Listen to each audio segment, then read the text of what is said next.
निसर्ग संस्कार पेजवरील सर्व फॉलोअर्सला माझा साष्टांग नमस्कार।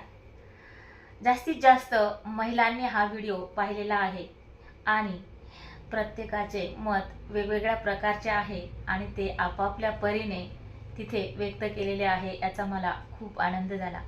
माझ्या अनुभवातील ह्या सत्य घटना मी या गोष्टीसाठी शेअर करते की यातून खूप मोठा धडा मिळतो। जे काही शिकायला मिळतं त्यातून नवीन आया पुन्हा अशी चूक करू नये, हाच एक माझा उद्देश आहे।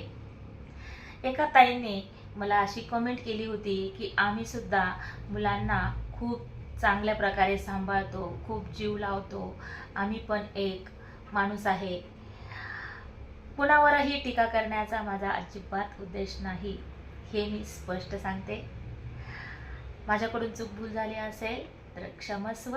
मी अंगणवाडीमध्ये काम करत असताना मला खूप आई, बाबा, आजी, आजोबा भेटलेले आहेत आणि त्यांनी मला खूप काही गोष्टी शेअर केलेल्या आहेत। तसेच माझ्या गृहभेटीतून सुद्धा मला काही सत्य घटना जवळून पाहायला मिळालेल्या आहेत, अनुभवायला मिळालेल्या आहेत आणि त्याच सत्य घटना मी तुमच्यापर्यंत शेअर करत आहे।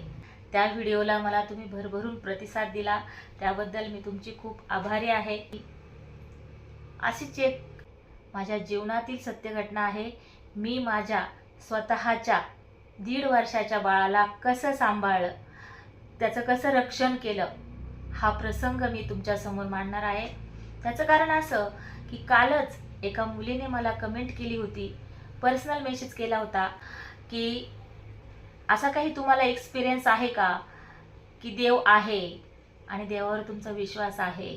तर तिचा तो मेसेज वाचून मला माझी घटना आठवली की माझ्या 1.5 वर्षाच्या बाळाचं मी कसं संरक्षण केलं आणि तो व्हिडिओ मी तुम्हाला शेअर करणार आहे। अशाच नवनवीन सत्य घटना ऐकण्यासाठी, पाहण्यासाठी निसर्ग संस्कार पेजला फॉलो करा आणि इतरांनाही हा व्हिडिओ जास्तीत जास्त शेअर करा, जेणेकरून त्यांनाही नवनवीन घटना पाहायला मिळतील, ऐकायला मिळतील आणि त्यातून शिकायला मिळेल। धन्यवाद।